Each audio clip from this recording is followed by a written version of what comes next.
అందరికీ నమస్కారం. నేను మీ గోపాల్ అయ్యంగార్. శ్రీమతి రామానుజాయ నమః.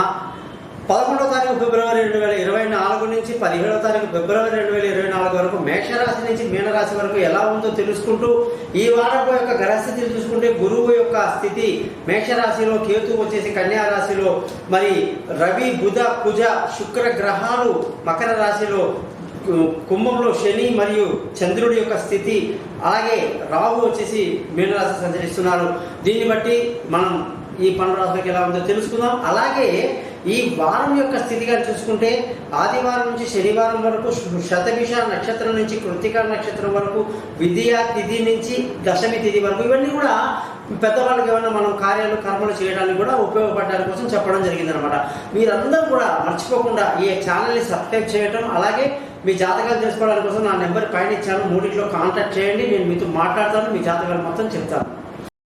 వృశ్చిక రాశి వాళ్ళందరికీ కూడా 11వ తారీఖు ఫిబ్రవరి నుంచి 17 ఫిబ్రవరి వరకు ఈ వారం అంతా కూడా కుజగ్రహం యొక్క స్థితి ఉచ్చ స్థితిలో మకరంలోనే ఉంటుంది.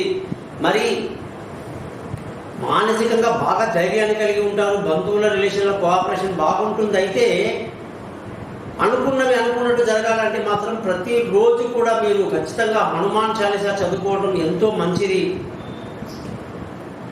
సూర్యగ్రహం యొక్క మార్పు, సూర్యుడు కుంభరాశిలోకి ఈ వారం వెళ్తున్నాడు కాబట్టి దీనివల్ల మీ కీర్తి ప్రతిష్టలు పెరుగుతాయి. అందరి చేత మంచి మన్ననలు తెలుసుకుంటారు. మీ యొక్క స్కిల్స్, ఎబిలిటీస్ని అందరూ గుర్తిస్తారు. ధనస్థానం కాస్త కష్టంగా ఉన్నప్పటికీ నెగ్గుకొస్తారు. బంధువుల చేత సహాయ సహకారాల కోసం గట్టిగా ప్రయత్నం చేయొద్దు. విలువైన వస్తువులు, భూములు, వాహనాలు, ఇల్లు కొనడానికి ఎంతో అనుకూలత ఈ వారంలో కనిపిస్తూ ఉంది. పిల్లల ఆరోగ్యం పట్ల, వాళ్ళ విదేశీ యానం పట్ల, వాళ్ళ యొక్క దూర ప్రయాణాల పట్ల పండితుల్ని సంప్రదించడం మీకు ఎంతైనా మంచిది. కొన్ని తెలివితక్కువ నిర్ణయాలు తీసుకుని ఇబ్బంది పడతారు. ఆరోగ్యం బాగుంటుంది. శత్రువులు మిత్రులు అవుతారు. బ్రహ్మాండంగా ఉంది ఆ విషయంలో. భార్యాభర్తల మధ్య కొన్ని గొడవలు, చికాకులు, ఇబ్బంది కలిగే అవకాశాలు లేకపోలేదు. అదృష్టం ఈ వారం అంతా కూడా బాగుంది. పెద్దల సహకారం బాగుంటుంది.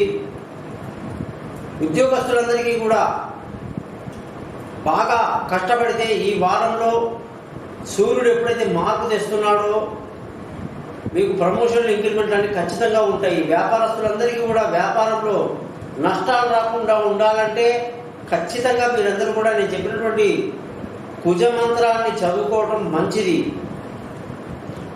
ఖర్చులు ఈ వారం మీకు బాగా అదుపులో ఉంటాయని మాత్రం మంచి కొత్త శుభవార్త అన్నమాట మీకు.